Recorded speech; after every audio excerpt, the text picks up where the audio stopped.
Assalamu alaikum. So today we are discussing, as we will continue our discussion on the agencies of socialization, and we looked at some agencies which were the family, peer groups, and the mass media.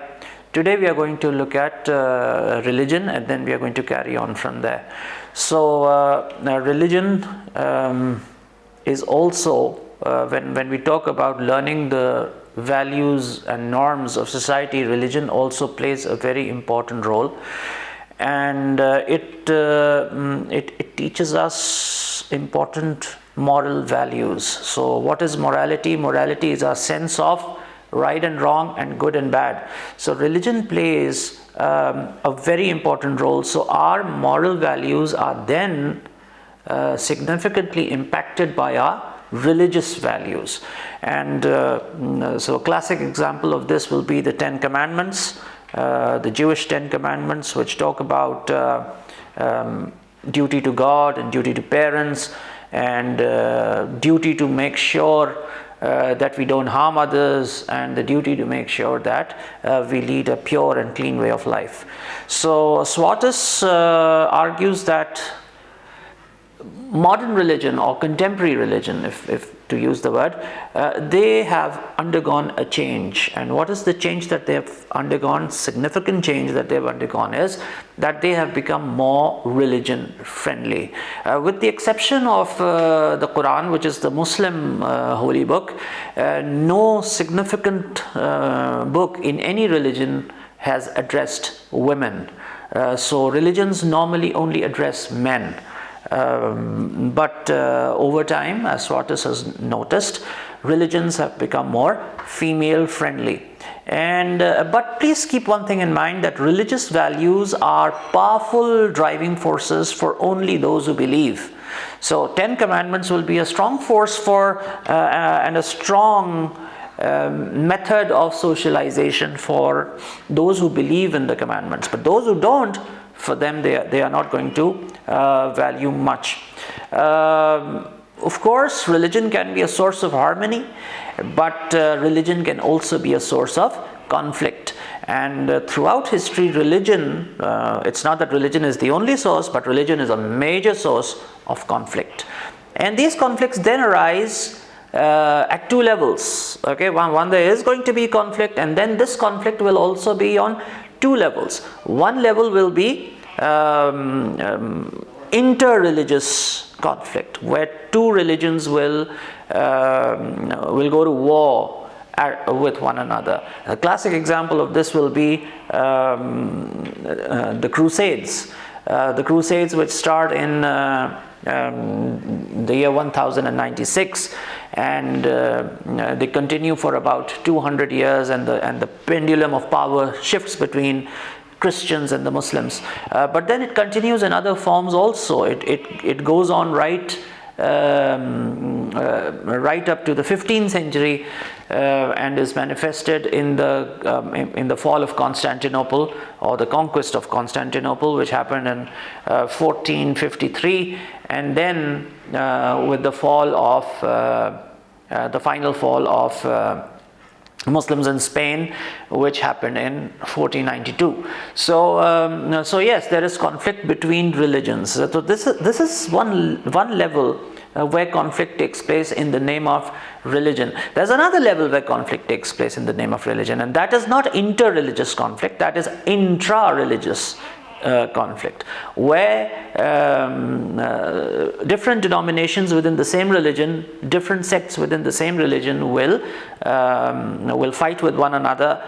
They will come in conflict with one another. The classic examples of this will be the Shia-Sunni conflict among the Muslims, and the Catholic-Protestant conflict. And then if we go back into the history of Christianity, then it all starts from the Great Schism, which happens in 1058, I think. So these are the two forms of conflict that religion can engender. All right. So with this, we come to the end of the agencies of socialization, and now let us look at another topic within the same chapter, which is related to roles, norms, and values. So very quickly, beliefs are things that people hold to be true. What are beliefs? Things that people hold to be true. They may be or may not be true, but what is important is that people hold them to be true.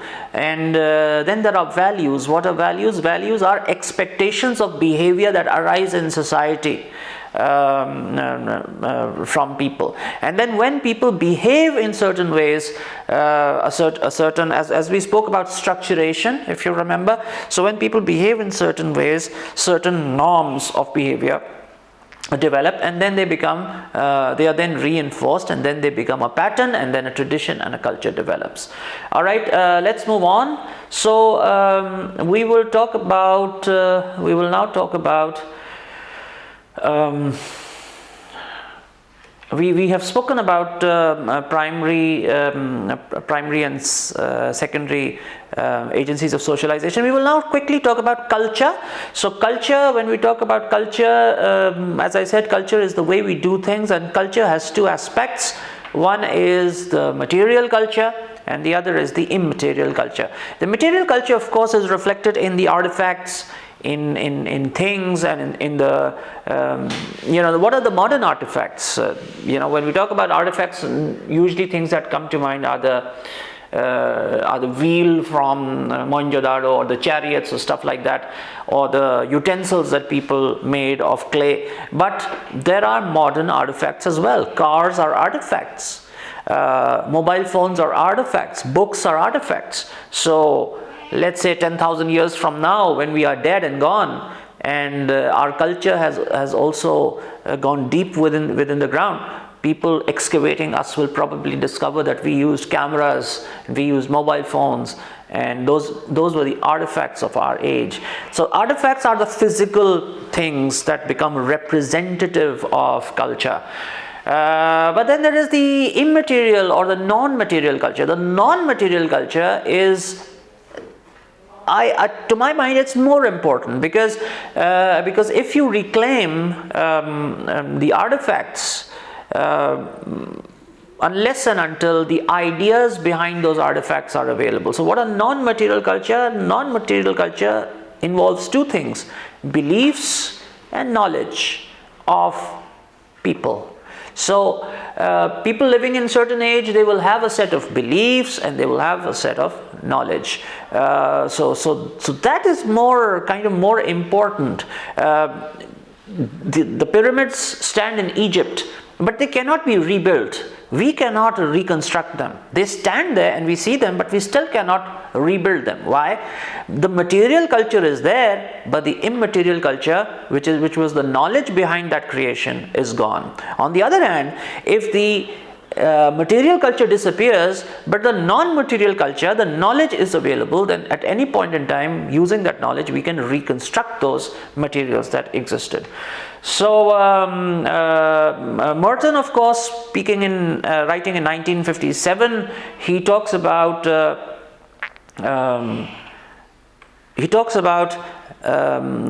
manifest functions and latent functions. So when there are things and when there are objects, every object has a latent function and every object has a manifest function. What is manifest? Manifest is visible, what you can see. Latent is hidden. So let's say a camera, or let's say a mobile phone. It has a manifest function. It has a function that it is supposed to perform in real, tangible, physical terms. And then it also has what can be called a latent function, the hidden function. So what is the manifest function of a mobile phone? To help us communicate with others, to help us make contact with others. And what is the latent function? The latent function or the hidden function is that the mobile phone acts as a status symbol. So the better mobile phone you have, so I had a mobile phone that I really liked, and it was very handy. It used to fit my pocket, and it was just fine.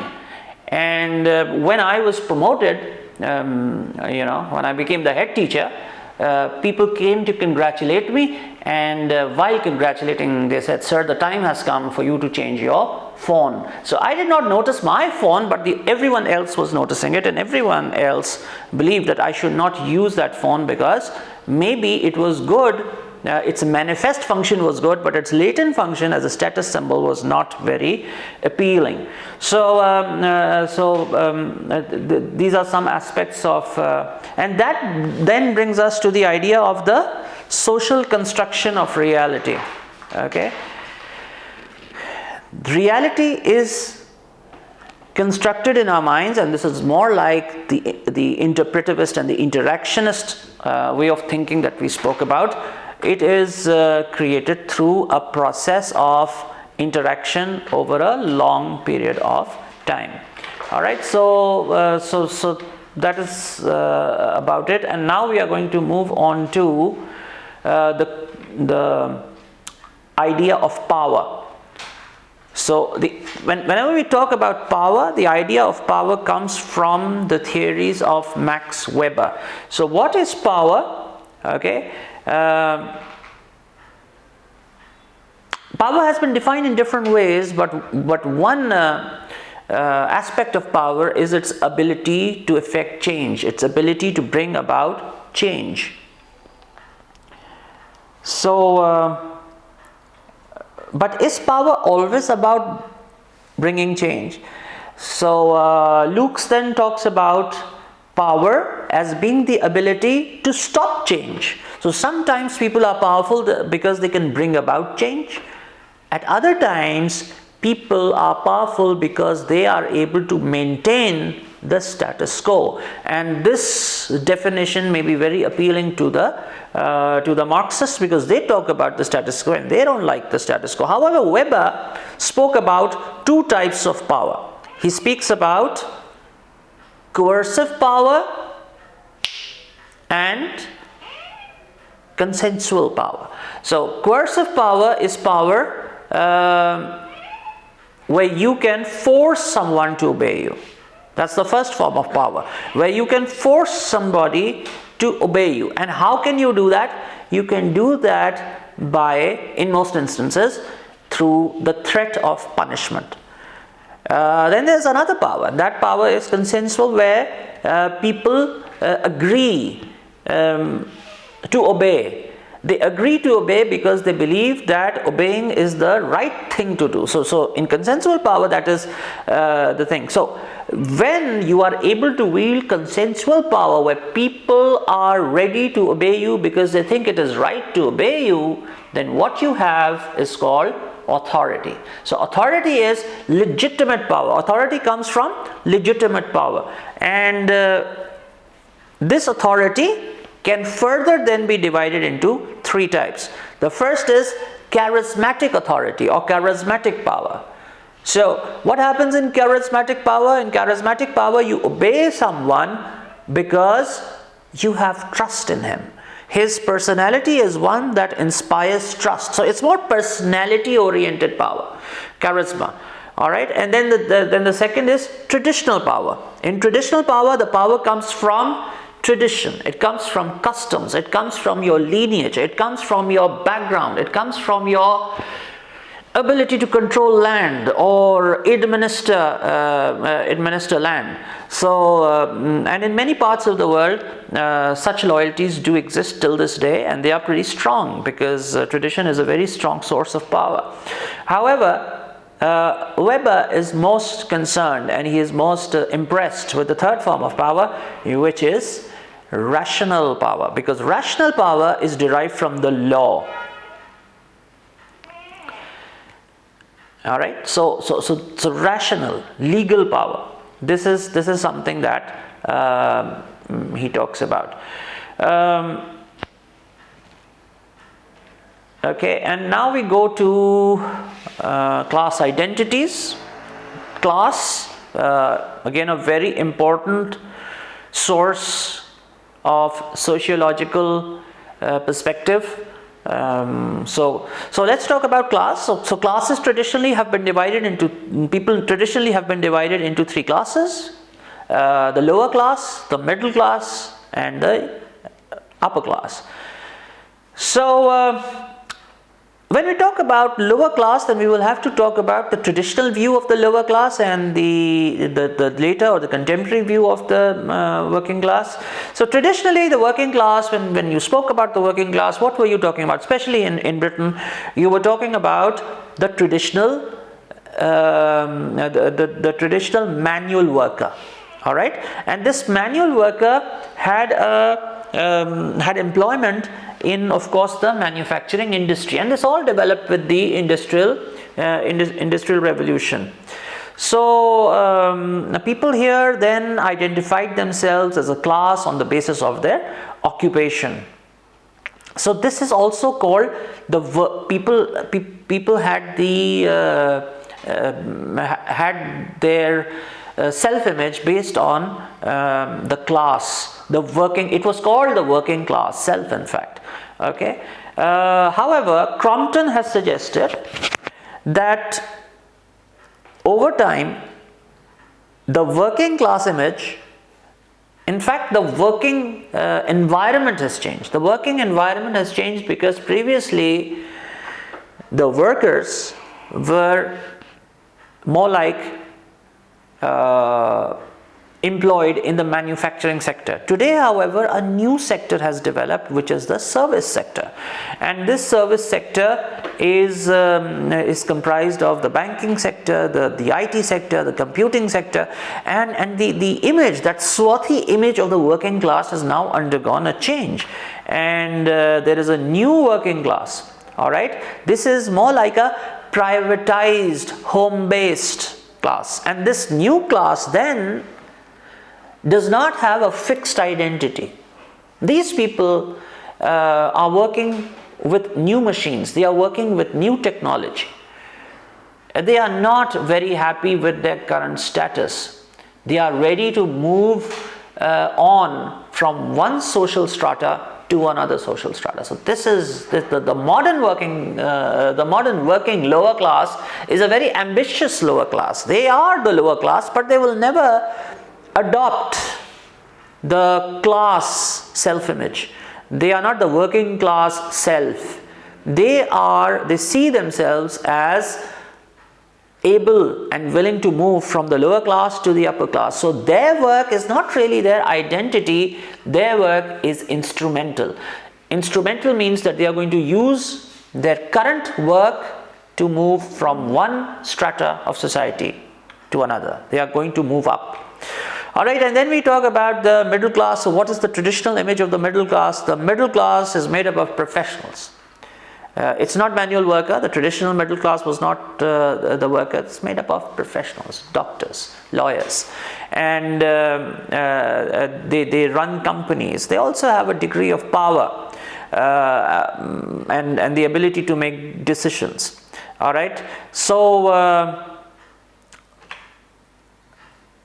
they too have their identities, and their identities are also undergoing some change. And then we have the upper class. When we talk about the upper class, we're talking about the traditional, again we will talk about the traditional upper class. So the traditional upper class was the aristocracy.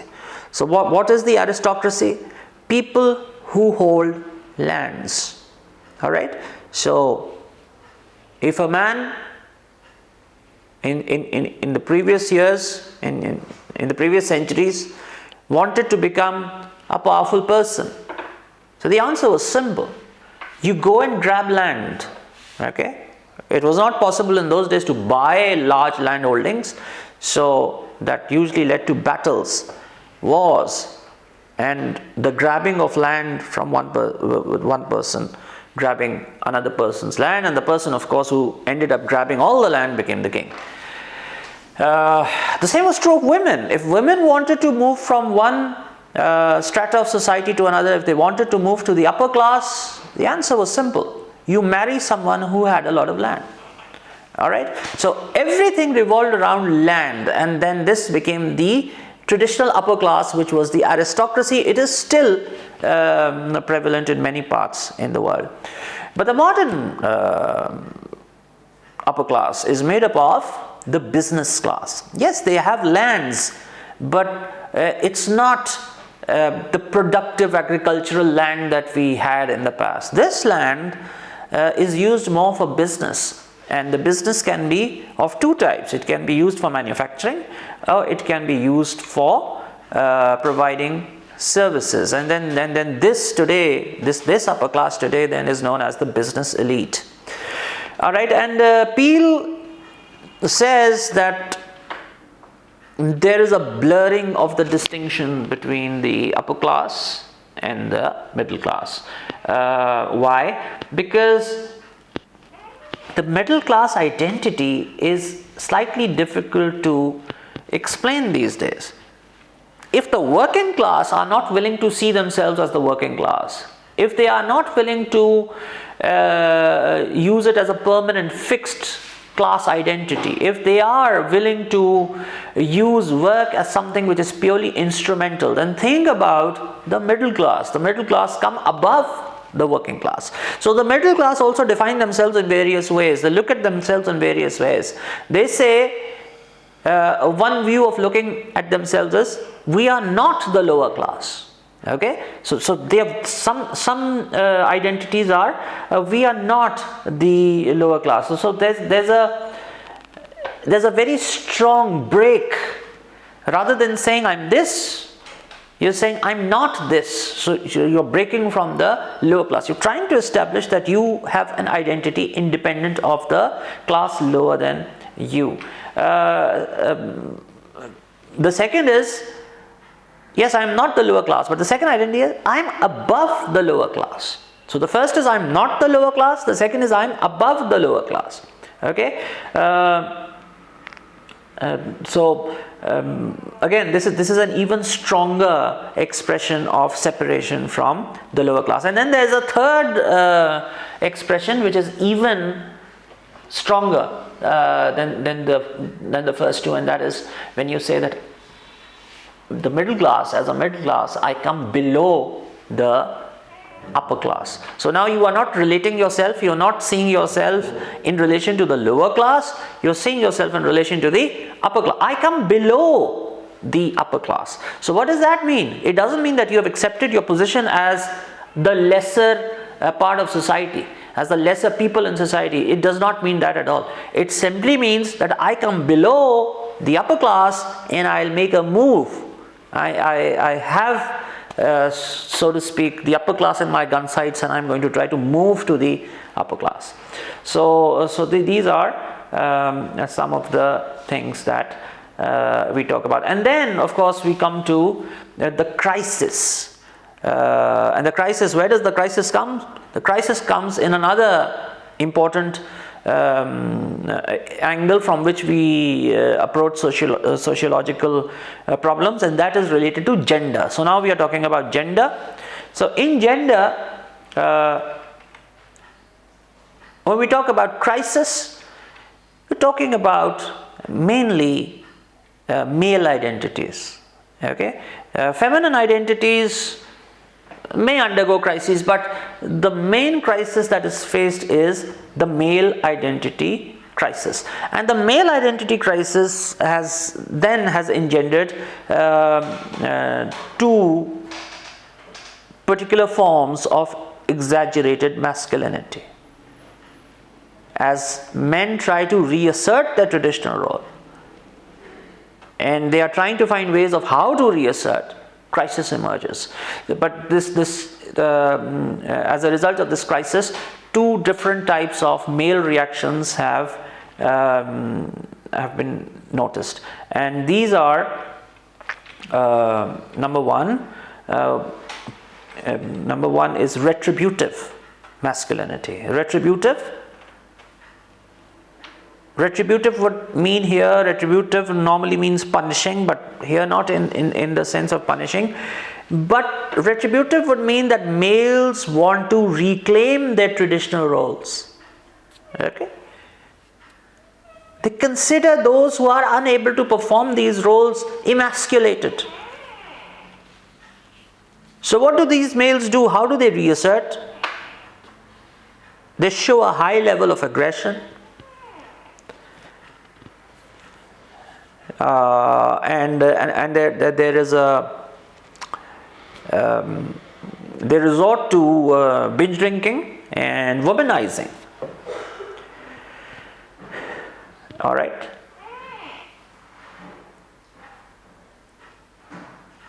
So traditional male masculinity is idealized here. The old masculinity, the very dominant masculinity. Okay. And then the second is hyper masculinity. The first was retributive masculinity, the second is hyper masculinity. Okay, hypermasculinity, the concept was presented by Wolf and Light in 1994. They talk about the authoritarian male. This male was, the first male, the retributive male was more aggressive, but this male is more authoritarian. Do as you are told. He's more autocratic. He's more impersonal, more like the modern man, leading by rules. He's also contemptuous and he's also violent. In other words, he's the very image of the old patriarchy. Likewise, women are also responding to the pressures of the modern society.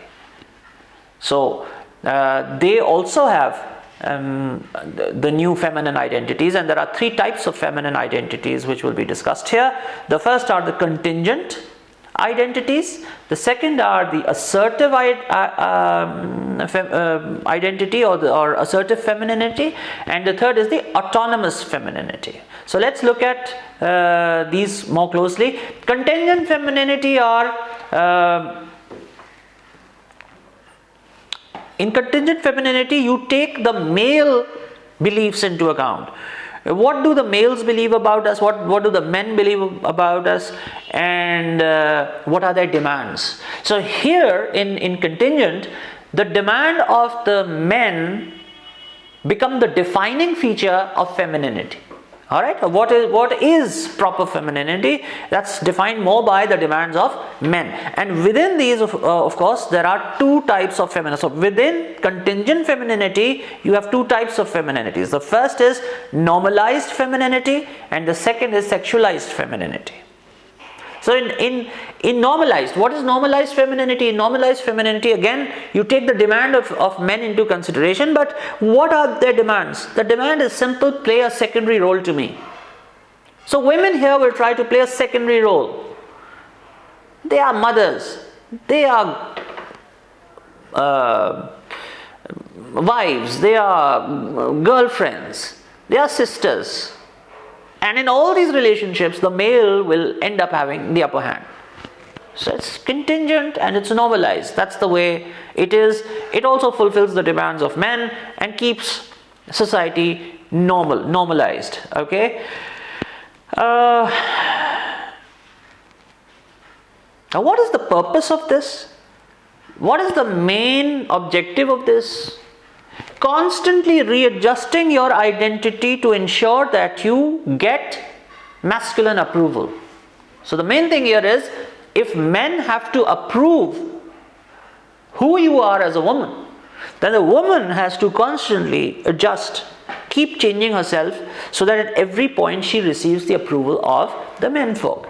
The second, contingent femininity, is sexualized identity. And here again, it is fashioned on the basis of the demands of men, but more the demands of the eyes of men, and more fashion on the basis of the demands of the fantasies of men. All right, so this is more because women then are seen as objects of male gratification. In the previous one, in the normalized, they are not objects of gratification, they are objects of approval. They are supposed to, whatever they do, they are free to do as long as they get male approval. But here, they have to provide for pleasure, gratification. All right, and so women will constantly adjust their roles to provide them. All right, so we will stop here and we will continue in the next session. All right, so we stopped when we were talking about female identities. We stopped at sexualized identity, and now we are going to move to the second type of feminine identity, which is assertive identity. All right, so what happens in assertive identity? Women will now break from the traditional image or the traditional idea of how women identities should be cultivated. However, there is care is taken that there should be no confrontation. You will break from tradition, but you will not confront tradition. You will not set yourself completely apart from your male counterparts. So that is a very important thing here. Freud in 2005 gave a very good explanation of this. He said that in this, the idea is, in assertive identity, the idea is to resist male dominance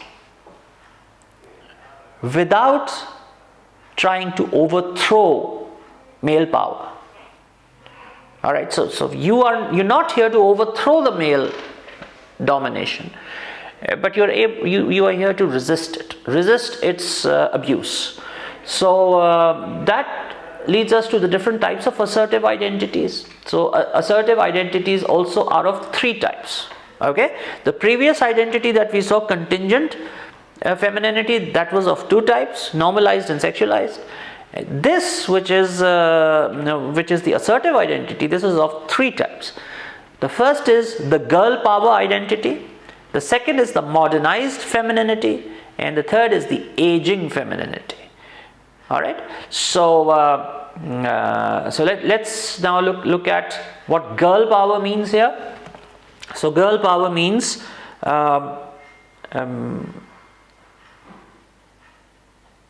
coping with masculinity. Okay, and how do you cope with masculinity? You cope by suggesting the sex as fun approach.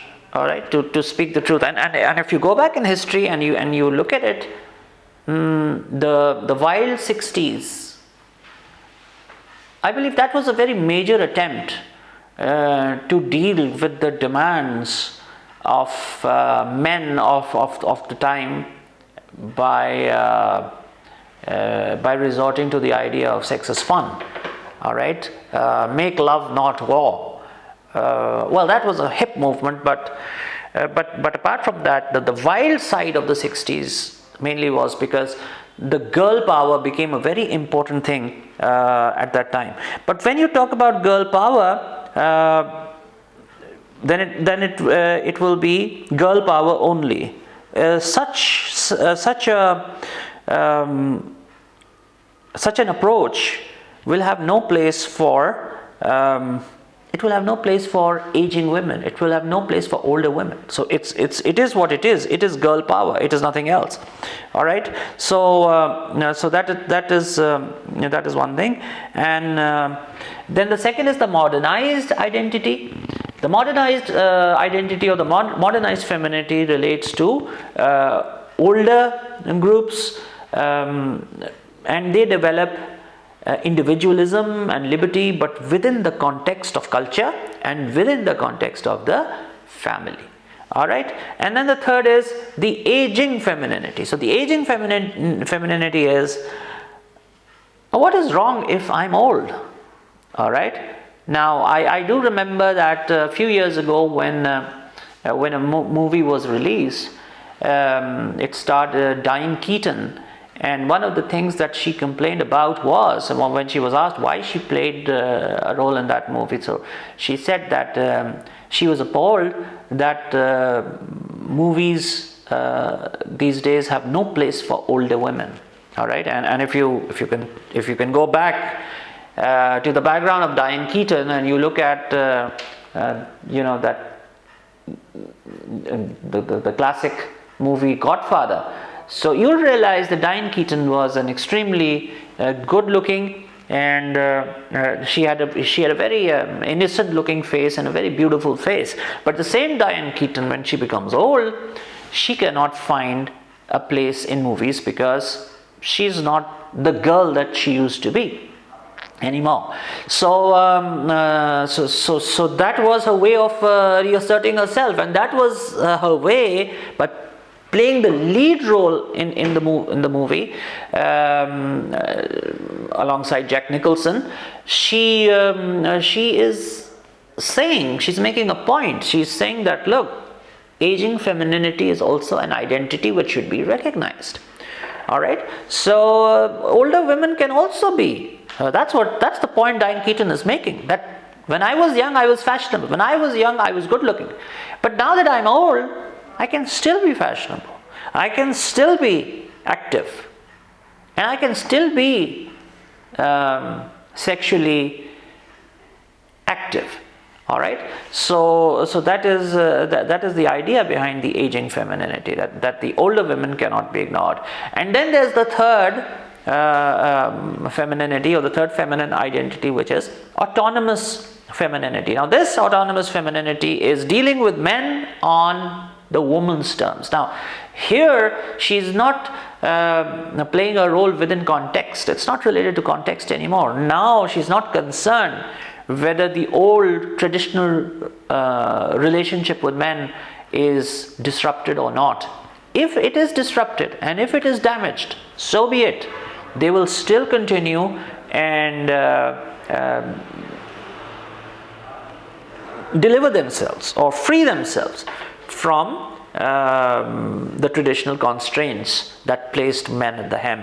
And this woman, why can she do that? Because she's highly educated. She's very successful in her own right. She has a career focus. She is professional. All right.